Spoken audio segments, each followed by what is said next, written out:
In a gaming landscape that has been dominated by soulslikes for the past decade or so, it's a breath of fresh air to get back to a more traditional, more casual action hack and slash system.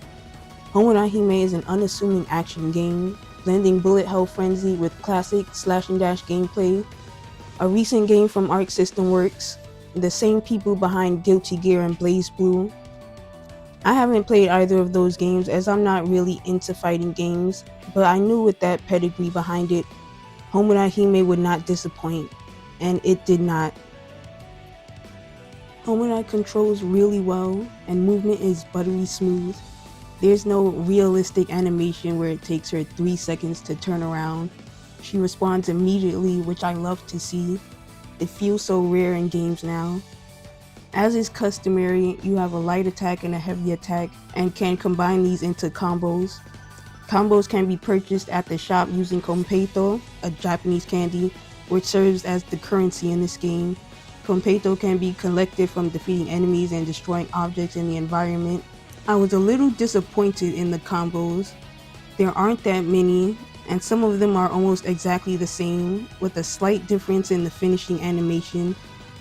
I ended up buying up all of the skills a little past halfway through the game. My favorite was the Firewheel Duel, but mostly they're nothing notable. The skills are a bit more interesting, particularly Suzaku. Once you unlock it, it can be probably the most indispensable tool in your arsenal. It does a lot of damage and is able to attack in times where you're unable to, like while you're running from enemies trying to dodge and you can't get a hit in. It really saved me in the more intense boss fights. The starter skills aren't anything crazy, but more interesting ones unlock in the store as you progress. I wasn't too crazy about some of the skills either, and even though I could have afforded all of them, I only had 4 slots to work with, so I left the rest of them in the store.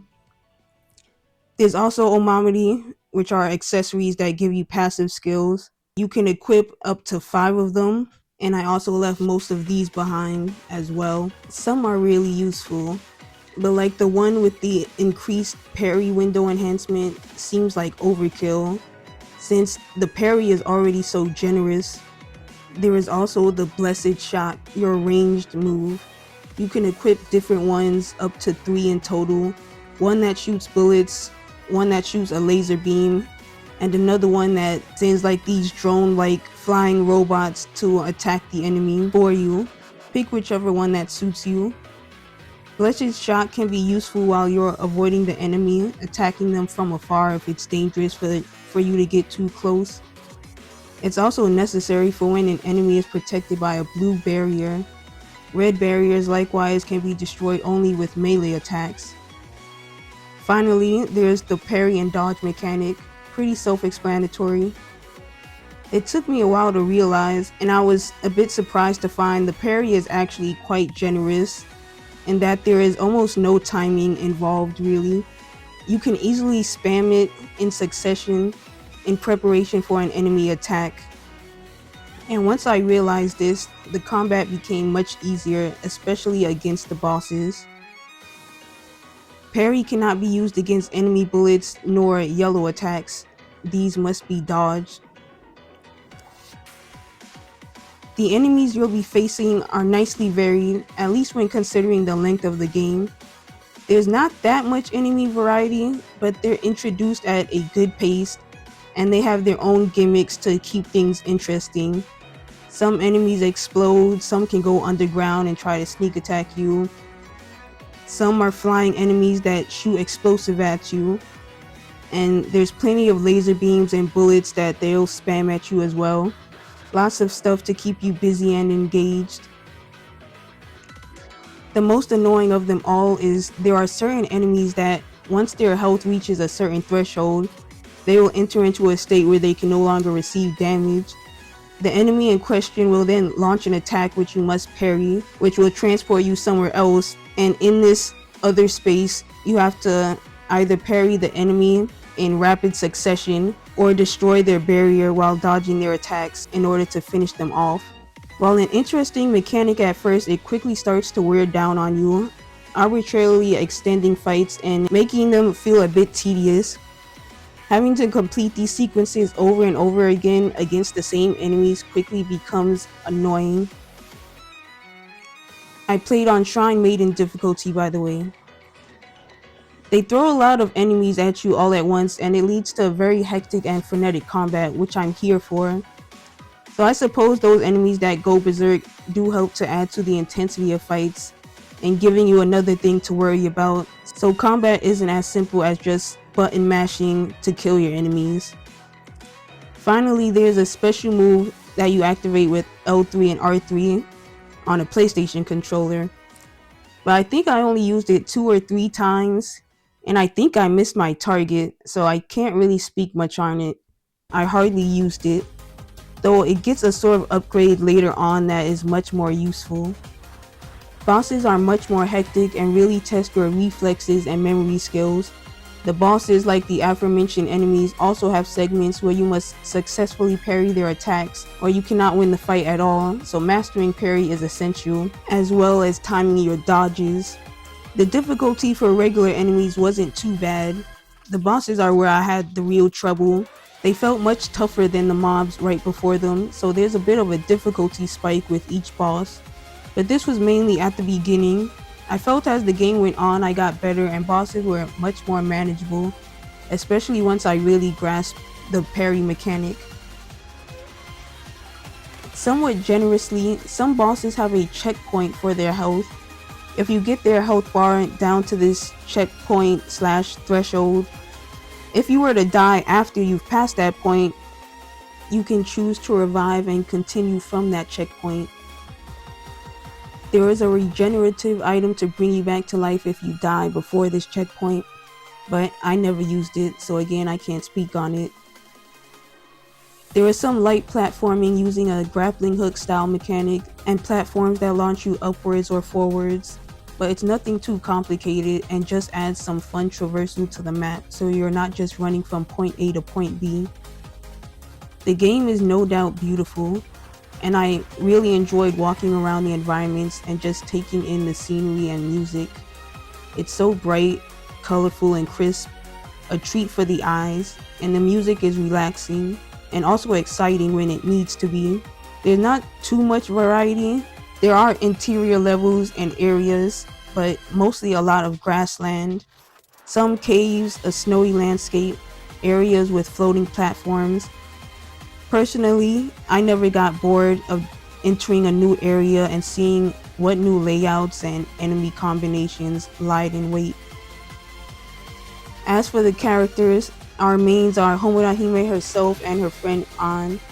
They both work for Jingu, a religious order tasked with eliminating demons that have started terrorizing townsfolk. It's nothing you haven't seen before, humans being corrupted and being turned into monsters, and it's up to you to fight them. The catalyst for our adventure is a series of missing persons cases that Homura and An go to investigate, meeting the mysterious archdemons who are stronger than your regular demons, and they stumble upon a conspiracy that will challenge everything they thought they knew. It's a pretty simple story with not really any twists or turns, though there is one at the end that genuinely shocked me, but I won't spoil it here. Homura herself is a girl of few words. We don't learn much about her, but she is very serious about her work, confident in her skills, and loves spending time with An. An, on the other hand, has a baby voice that could be a bit annoying and grating on the ears, but as an anime veteran, I got used to it quickly. An tags along with Homura usually and provides commentary and lore drops while conversing with Homura during the levels. She's a bit of a scaredy cat, and she can transform into this thing which lets her fly alongside us. There's also the merchant Kushinada, who I don't really have anything to say about. She's alright. Most of the rest of the cast are the demons and archdemons that we encounter along the way, and they all have their own quirky personalities that make them endearing in their own right, and it was entertaining spending time with them as well. They all have varied designs and stood out in their own ways.